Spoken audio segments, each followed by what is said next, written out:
अलग अलग फिलोसफी की विचारधाराएं ज्ञान को लेकर, नॉलेज को लेकर अपनी अपनी व्याख्याएं देती है। इसमें इंडियन विचारधारा यानी इंडियन स्कूल ऑफ फिलोसफी भी है और वेस्टर्न स्कूल ऑफ फिलोसफी भी है। सबकी अपनी अपनी विचारधाराएं हैं, अपने अपने व्याख्यान हैं कि नॉलेज को कैसे समझा जाएगा।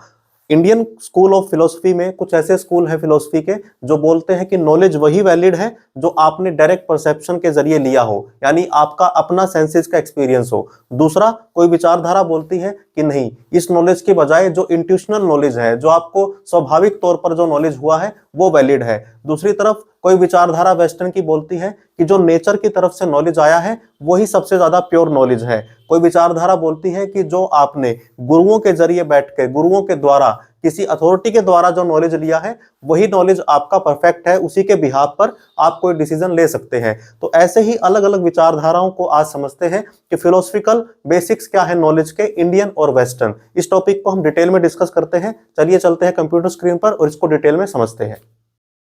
तो चलिए समझते हैं कि हर फिलोसफिकल जो आपके स्कूल है वेस्टर्न और इंडियन, उनका नॉलेज को लेकर क्या मानना है, ज्ञान मीमांसा उनकी क्या है। तो सबसे पहले नेचुरलिज्म की बात करें तो नेचुरलिज्म ज्ञान मीमांसा के हिसाब से अगर समझे तो ये नेचर को ही सेल्फ सफिशिएंट मानता है नॉलेज के सोर्स के रूप में। जैसे हमने बात की थी कि एपिस्टेमोलॉजी के अंदर यानी ज्ञान मीमांसा के अंदर हम ये डिस्कस करते हैं कि कौन सी विचारधारा ज्ञान को लेकर क्या मानती है। तो नेचुरलिज्म क्या मान रहा है कि नेचर अपने आप में सेल्फ सफिशिएंट है, आत्मनिर्भर है, किसी भी व्यक्ति को ज्ञान देने के लिए बेस्ट सोर्स ऑफ नॉलेज वो है। यानी उसमें किसी तरह का इंटरफेयर आप ना करें, वो अपने आप में सफिशिएंट है। नेचुरलिज्म का मतलब ही नेचर यानी प्रकृतिवाद है। तो नेचर को सेल्फ सफिशिएंट मानते हैं और बेस्ट सोर्स मानते हैं नॉलेज का। ये मानते हैं कि नेचुरल जो नियम है उनकी अंडरस्टैंडिंग, उनको समझना और उनके हिसाब से बिहेव करना, नेचुरल मैटर को समझना, ये सब आपके लिए बहुत जरूरी है। यानी प्राकृतिक नियम क्या है, प्राकृतिक पदार्थ क्या है, इनके गुणों को समझने पर यह महत्व देता है कि इनकी क्या जरूरत है, आप इसको समझिए। इसी को ये हाईएस्ट नॉलेज मानता है। यानी इनकी नजर में हाईएस्ट नॉलेजेबल पर्सन कौन होगा? वो इंसान जिसको नेचुरल जो नियम है उनके बारे में पता होगा, नेचुरल मैटर के बारे में पता होगा। और ये जो नॉलेज है, कौन सा नॉलेज? जो नेचर के जरिए जो नॉलेज आया है, ये यूनिवर्सली सबके ऊपर एप्लीकेबल होगा। यानी सभी इंसान पर ये लागू होगा, कोई इससे बच नहीं सकता। इसका मतलब ये भी हो सकता है कि अगर मान लीजिए नेचर के जो नियम है वो सब पर एप्लीकेबल है, कोई उससे बच नहीं सकता। आपके जो भी नेचुरल नियम होंगे वो सब पर एप्लीकेबल होंगे, और उस नेचर से जो आया हुआ नॉलेज है वो भी सब पर एप्लीकेबल होगा। तो ये बोलते हैं कि भाई देखो, बात ये है कि संसार जो है ना वो तो चेंज होगा, लेकिन जो उसके कानून है, कौन से नेचुरल जो कानून है वो बिल्कुल भी चेंज नहीं होंगे। यानी प्राकृतिक दुनिया में परिवर्तन तो अनिवार्य है, चेंज तो होगा, ये चेंज को आप नहीं टाल सकते। लेकिन जो नियम है जिनके जरिए वो चेंज हो रहा है, वो नियम कभी भी चेंज नहीं होते। तो इसको सीधी भाषा में अगर हम समझे तो नेचुरलिज्म बोल रहा है कि जो नेचर के नियम है वो चेंजेबल नहीं है। ये दुनिया बदलती रहेगी, प्रकृति बदलती रहेगी, लेकिन उसके जो नियम है वो सेम रहेंगे। अब ये किस कौन सी अप्रोच पर ध्यान देगा एजुकेशन के अंदर? ये प्रोग्रेसिव अप्रोच को फोकस करेगा, एक्सपीरियंशियल लर्निंग की बात करेगा। ये बोलेंगे कि जो प्रगतिशील और अनुभव के हिसाब से जो शिक्षा बच्चे को तैयार करे वही सबसे बेस्ट है, क्योंकि ये मानते हैं कि बच्चा अपने आप में सफिशिएंट है, नेचर अपने आप में सफिशिएंट है। आप उनके बीच में बैरियर ना बने, दोनों एक दूसरे के साथ इंटरेक्शन करके वो बच्चा उससे सीख लेगा, नॉलेज ले लेगा। और इनका जो पूरा जोर है वो सेंसेस के एक्सपीरियंस के है। देखो, मैं आपको पहली क्लास में मैंने बताया था कि ज्ञान मीमांसा के अंदर, एपिस्टेमोलॉजी के अंदर हम ये भी स्टडी करते हैं कौन सा नॉलेज वैलिड माना जाता है किस दर्शन के अंदर। तो नेचुरलिज्म के अंदर वो नॉलेज जो सेंसेस के जरिए आपने एक्वायर किया है नेचर के साथ कांटेक्ट में, उसको ये अच्छा मानते हैं, उसको ये एक महत्व देते हैं। और इसके अलावा ये ये मानते नहीं है कि भाई कोई इननेट नॉलेज यानी कोई जन्मजात बच्चे को ज्ञान होता है। इनको मानना ये है कि जब बच्चा सेंसेस के जरिए नेचर के कांटेक्ट में आएगा, ये बच्चा है, चाइल्ड है, ये नेचर है, जब बच्चा इसके कांटेक्ट में आएगा, अपनी सेंसेस के जरिए जो परसीव करेगा, उसके बाद जो उसे नॉलेज होगा वो नॉलेज वैलिड माना गया है। तो ये नेचुरलिज्म का मानना है कि इसकी ज्ञान मीमांसा है। अब अगर हम बात करें आइडियलिज्म की, आदर्शवाद की, तो इसमें आइडियाज यानी विचारों की प्रधानता है। तो ये ज्ञान मीमांसा के संदर्भ में क्या मानता है कि जो नॉलेज है ये एक्चुअल जो एग्जिस्टेंस है या ऑब्जेक्ट है उससे ऊपर की चीज है, आइडियाज उससे बड़े हैं। यानी आप इसको ये समझिए कि मान लीजिए कोई कार है, कार, उस कार का, ये कार एक ऑब्जेक्ट है, ये कोई एक व्यक्ति है, ये कोई एक व्यक्ति है, ह्यूमन है। उसका जो आइडिया है इस कार को, वो क्या समझता है, वो ज्यादा इंपॉर्टेंट है बजाय इसके कि ये कार एक्चुअल में क्या है। समझ गए? एक्चुअल ऑब्जेक्ट से ज्यादा उस ऑब्जेक्ट को लेकर हम क्या सोचते हैं, हमारे विचार क्या है, हमारे नॉलेज क्या है, उसको इम्पोर्टेंस देता है। आप इसको ये भी कह सकते हैं, जैसी दृष्टि वैसी सृष्टि, यानी आपके विचार जैसे हैं वैसा ही आपको सामने वाली जो ऑब्जेक्ट है वो अपीयर करेगा, वो आपको दिखेगा। उसका एक्चुअल में कोई भी एग्जिस्टेंस नहीं है, उससे ज्यादा एग्जिस्टेंस किसका है? आपके नॉलेज या आपके आइडियाज का उस उस ऑब्जेक्ट को लेकर। इनका मानना यह है कि जो ऑब्जेक्ट है ना, उनकी एग्जिस्टेंस क्या है, ये प्रोडक्ट के तौर पर है आपके आइडियाज के। यानी कोई भी चीज, इसको सीधी भाषा में अगर हम समझे, कोई भी चीज पहले विचारों में बनती है, उसके बाद उसका ऑब्जेक्ट जो है तैयार होता है। आप इसको और सीधा समझे तो ये है कि जिस भी कमरे में आप अभी बैठे हैं, जिस भी डिवाइस को आप यूज कर रहे हैं, लैपटॉप है, फोन है, पहले वो किसी के विचार में बना है, उसके बाद उसका प्रोडक्शन हुआ है। यानी विचार प्राइमरी है। किसी वस्तु को लेकर विचार पहले आता है, वस्तु बाद में आती है। अब नॉलेज के पास पावर है शेप करने की, किसको? नेचर को, और उसको आकार देने की, ऑब्जेक्ट्स को आकार देने की पावर है नॉलेज में। इसमें नॉलेज को पावरफुल माना है, आइडियलिज्म में नेचर को पावरफुल माना है। ये आइडियाज को पावरफुल मान रहा है, और नेचुरलिज्म जो है वो नेचर को पावरफुल मान रहा है। तो आप सब में अंतर है, तभी अलग अलग विचारधाराएं हैं। अब ऑब्जेक्ट्स जो है वो इनडायरेक्टली समझा जा सकता है, किस तरह? फिल्टर करके उसके एसोसिएट जो आइडियाज है उनको। जैसे मैंने कार का एग्जांपल आपको दिया, आप इसको सिंपल करके ये समझिए कि मान लीजिए किसी आपकी कोई वस्तु चोरी हो गई, और किसी ने आपको बता दिया कि इस व्यक्ति ने आपकी वो चीज चुराई है। तो उस व्यक्ति को लेकर अब आपके जो विचार है वो क्या हो गए, कि इसने मेरी ये चीज चोरी की है।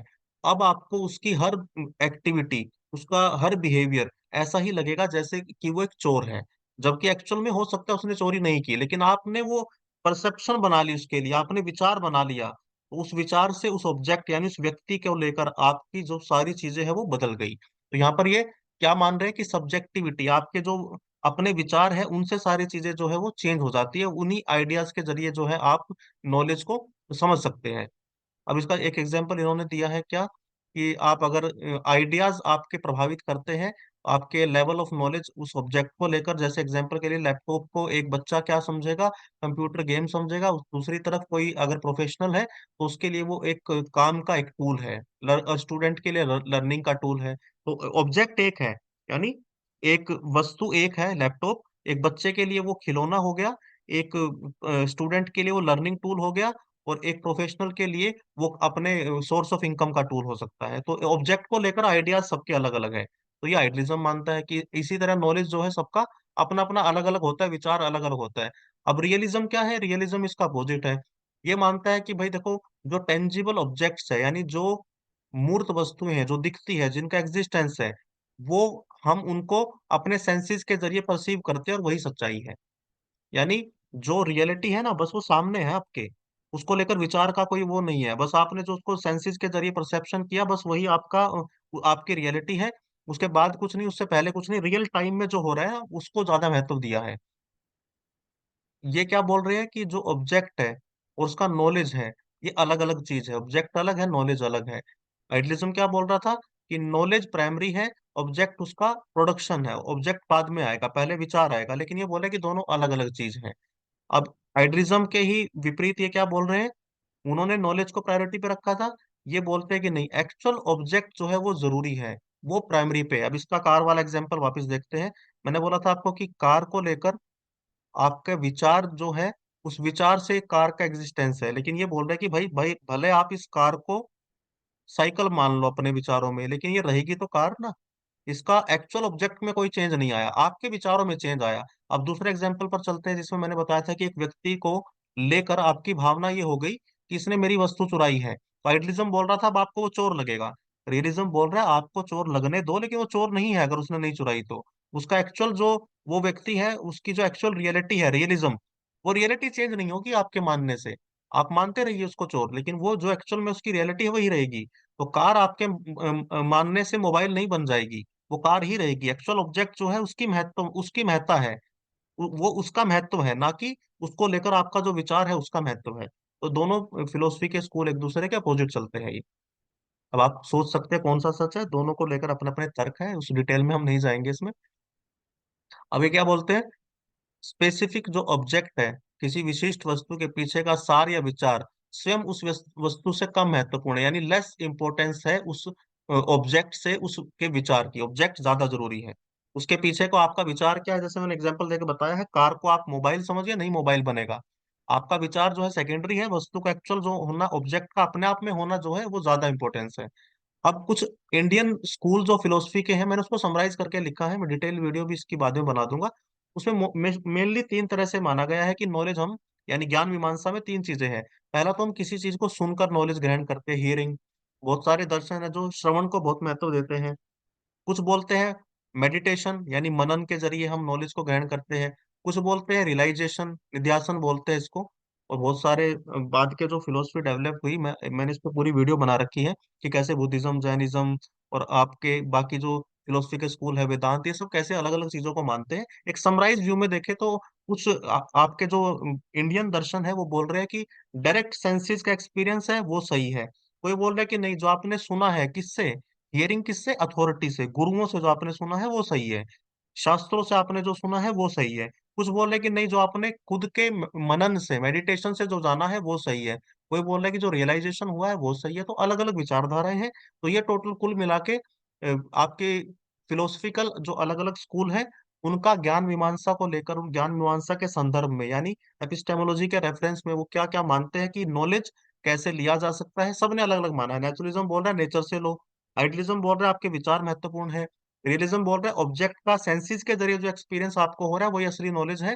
उसको लेकर जो विचार है उसमें कोई ज्यादा आपके कोई मतलब गहराई नहीं है, कोई सच्चाई नहीं है।